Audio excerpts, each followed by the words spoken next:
Okay, let's dive right into this explainer and unpack some massive, highly impactful changes to Nepal's public procurement laws. If you've been following infrastructure or government contracting, you already know that bureaucratic bottlenecks are a huge headache. Well, the government just dropped a major update meant to slice right through that red tape. The Public Procurement Second Amendment Ordinance 2083. Let's get into it.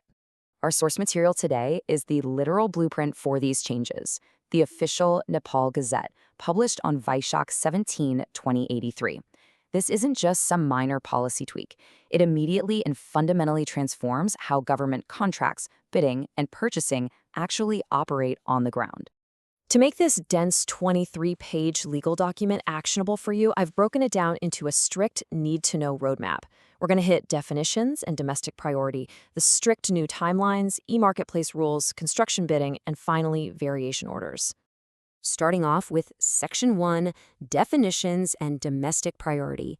Basically, what exactly are we buying?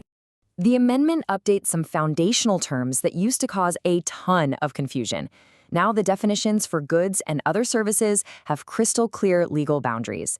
This explicitly covers everyday government needs like vehicle rentals, freight, security services, and non-consulting management. By defining this so clearly, the government is closing those annoying loopholes that used to delay getting basic operational services approved. What's really fascinating here is the strict new standard applied to the domestic goods category. There's a huge push to prioritize local industries, but with a major catch. You absolutely must have at least a 30% value addition using domestic labor and raw materials. So you can no longer just import an item from abroad, slap a local brand name on it, and claim domestic priority to win a government bid. It demands true, actual local economic participation. Moving right along to Section 2, strict new timelines. This is all about speeding up procurement, and honestly, if you blink, you might miss a deadline now. 21 days. That is your new magic number for National Competitive Bidding, or NCB. It's been aggressively slashed down from the old 30-day window. The government is essentially saying that in the modern digital era, you just don't need a full month to put together a national bid. And for sealed quotations, the turnaround is incredibly fast now. You've got just 7 days to get your paperwork together and submitted. You really need to have your documentation completely ready to go at a moment's notice to compete here. Even International Competitive Bidding, ICB, got compressed. That time frame drops from a pretty leisurely 45 days down to a tight 30-day window. This is a massive shift, forcing international players to be highly efficient if they want a piece of Nepal's procurement.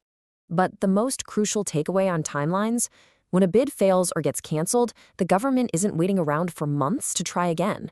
The rebidding windows are now super aggressive to keep projects moving.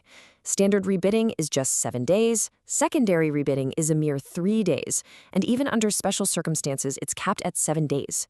They are completely wiping out that endless limbo phase of failed procurements. Let's look at Section 3, e-marketplace and digital rules. It is time to go fully digital. Establishing an official e-marketplace is, frankly, a total game changer. It forces producers and suppliers to publicly list their goods, services, and prices right on a centralized platform. For purchases under certain limits, government entities can totally bypass the long bidding process entirely and buy directly from this digital catalog. It's basically bringing the efficiency of everyday e-commerce straight into government spending. And to back up that digital push, mandatory electronic publishing is now the law of the land. The days of hiding a procurement notice in some obscure local newspaper just to limit competition, gone.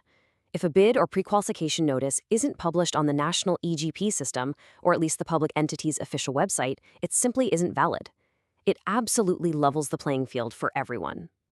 Next up, Section 4, construction bidding rules.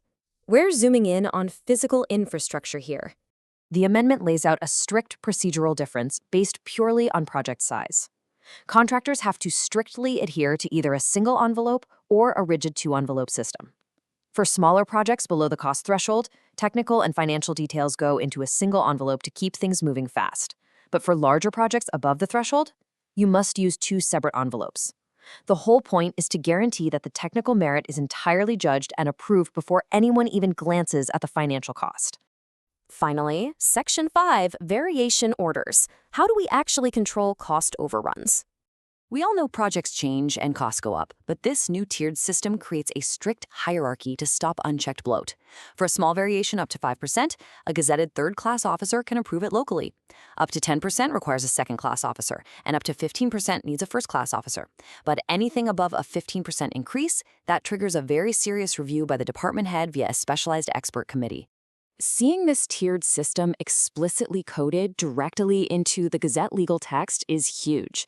By making this absolute law, the government is aggressively targeting that notorious tactic of submitting a lowball initial bid only to slam the system with massive unaccountable cost variations later on. It demands strict accountability for every single percentage point of increase. So as we wrap up this explainer on the Public Procurement Second Amendment Ordinance, I want to leave you with a question to chew on. Are these strictly enforced new deadlines, like the 21-day NCB and mandatory digital platforms, the ultimate cure for historic project delays? Or are these tightly compressed timelines going to create a whole new set of execution challenges for contractors on the ground? It's a massive step forward on paper, but now we get to see how it plays out in reality. Thanks for joining me for this breakdown.